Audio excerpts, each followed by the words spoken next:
Good morning, class. Today we will continue the chapter number 5th, class 6th, English. The name of the chapter is A Different Kind of School. So, today we will continue the chapter from paragraph 9. And yesterday I shared with you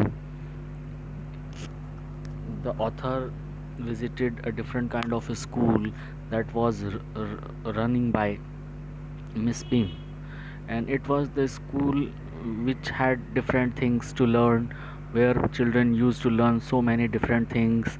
And Miss Beam's motive was to make them understand the pain of the people who have misfortune in this world.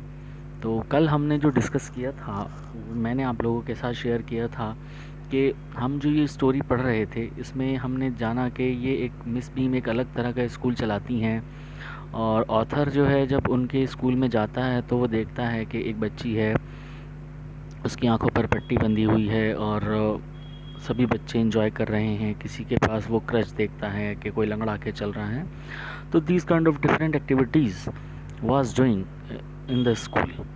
Children were busy, and the author was very sad after seeing all this, and he shared his feelings with Miss Beams that I am feeling very sad in your school because the children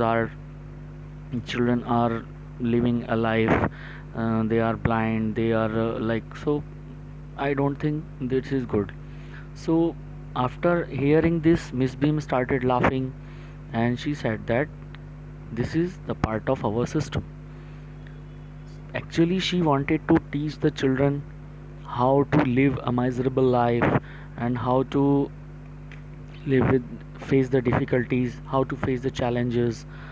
यानी कि किस तरीके से हम परेशानियों का सामना कर सकते हैं, एक दूसरे के दुख को हम समझ सकते हैं। ये हमने कल डिस्कस किया था कि in this school every student had to play a part of a disabled person or physically challenged person.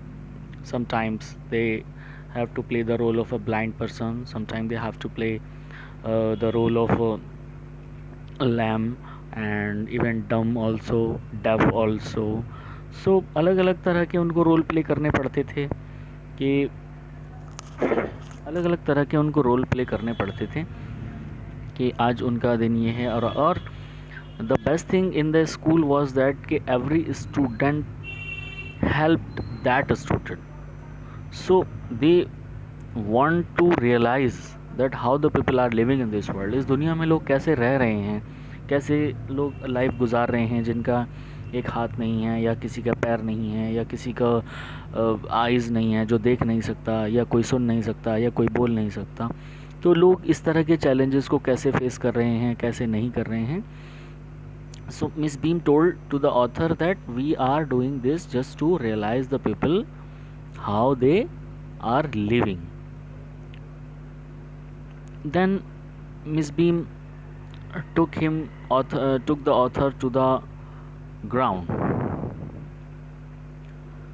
and she also told to author that they learn to help each other, यानी कि वो एक दूसरे की help करना सीखते हैं।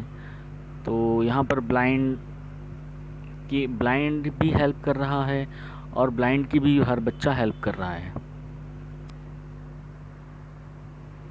सो then author said कि is it misery to do students like this activities for the students.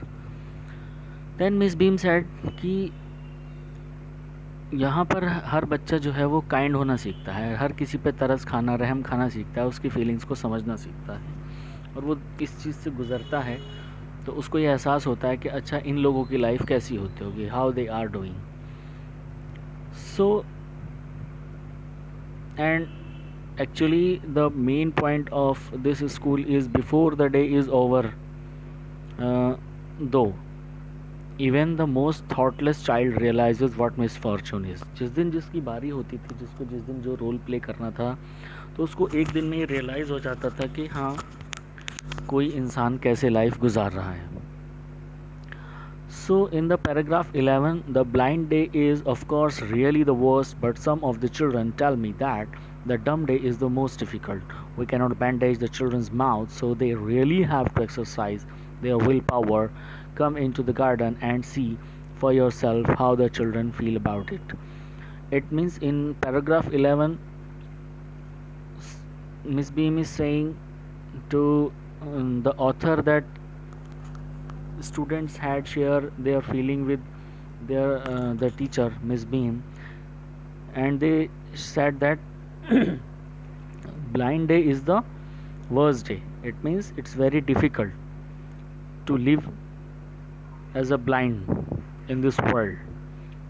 And sometimes children also said that no, dumb is the day that is the most difficult day. सबसे ज़्यादा मुश्किल भरा दिन blind का होता है. कुछ बच्चों ने बोला कि नहीं, डम का होता है, यानी कि आप पूरे दिन कुछ बोल ही नहीं सकते, तो आप हर चीज़ को कैसे कंट्रोल करो, आपको इशारों में सारी चीज़ें समझानी हैं और सारी चीज़ें समझानी हैं.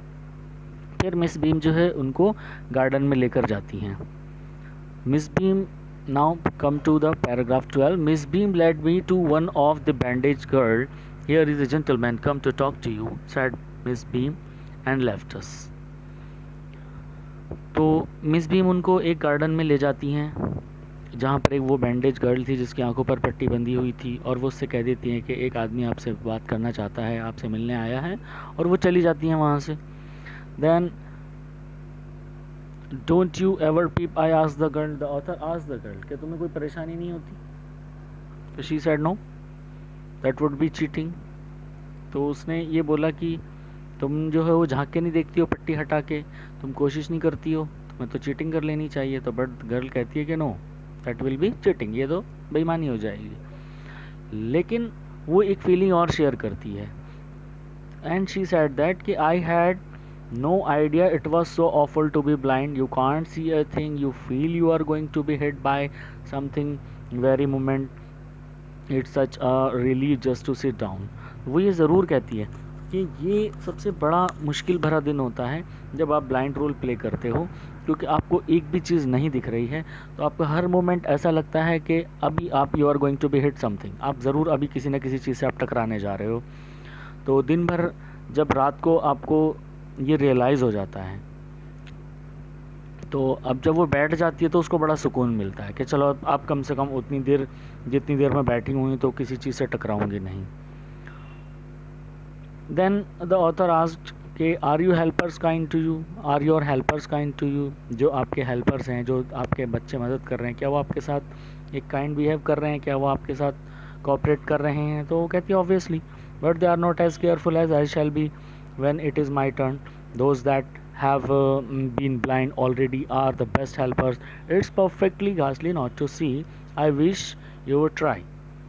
तो वो बच्ची उसको ये भी कहती है कि हाँ वो मेरी हेल्प तो कर रहे हैं, लेकिन मुझे लगता है कि अगर उनकी जगह मैं होती और मुझे किसी ब्लाइंड की हेल्प करनी होती तो मैं शायद ज़्यादा केयरफुल होती, मैं ज़्यादा काइंडफुल होती, मैं उसको और अच्छे से देखभाल करती. तो और ये ऐसा लगता है कि बड़ा ही अजीब है कि आपको कुछ नहीं दिख रहा, आपको कुछ नहीं दिख रहा है. एंड देन वो कहती है कि आप भी ऐसा करके देखो. Shall I lead you anywhere? Then the author asked to the girl that I shall I lead you anywhere, I asked the girl. Then the girl replied that yes of course, let me go for a little walk. चलो मुझे थोड़ी देर आप टहला दो. So only you must tell me about things. I shall be so glad when today is over. The other bad days can't be half as bad as this. Having a leg tied up and hopping about a crutch is almost fun, I guess. Having an arm tied up is a bit more troublesome because you can't eat without help. You can't eat without help and things like that. I don't think I'll mind being deaf for a day, at least not much, but being blind is so frightening. My head aches all the time just from worrying that I'll get hurt. Where are we now? Then on the way, जब लड़की उसको लेकर जा रही थी, author was taking the girl somewhere else, तो उसने बोला कि अभी हम कहाँ हैं. उसी बीच में वो बातें करती है कि अभी मैं आपको एक चीज़ बताना चाहती हूँ कि जब ये दिन ख़त्म हो जाएगा तो मैं बड़ी खुश होंगी, कम से कम कि ब्लाइंड डे मेरे ऊपर से गुज़र गया। एंड शी शेयर दैट कि blind day is the worst day, सबसे बुरा तो ब्लाइंड डे ही होता है, इसके जैसा कोई और नहीं होता। बाकी चीज़ें तो ऐसी हैं जैसे आधी ही प्रॉब्लम है और बाकी दिन में। तो उसका ये कहना है कि जब जिस दिन वो लंगड़ी होती है, क्रच लेती है, बैसाखी लेती है, तो वो तो एक फन है उसके लिए। और जब उसकी एक बाजू बांध दी जाती है, एक आर्म उसकी बांध दी जाती है, तो उसको लगता है कि चलो एक हाथ के बिना आपको लाइफ कैसे गुजारनी है अगर आपका नहीं है। तो वो कहती है कि उस दिन थोड़ा सा प्रॉब्लम होती है क्योंकि आप खा नहीं पाते किसी की हेल्प के बिना आप एक हाथ से, तो ये एक प्रॉब्लम है। और दूसरा फिर वो ये भी शेयर करती है कि मुझे नहीं पता कि जो डेफ डे है मेरे लिए वो मुझे बुरा लगेगा, वो तो कुछ भी नहीं है एक तरीके से। अब फिर वो बताती है कि आज मेरा सर भी दर्द कर रहा है और बस जल्दी से जो है मुझे किसी तरीके से ये मेरा ख़त्म हो जाए। Thank you class, we will continue in the next video.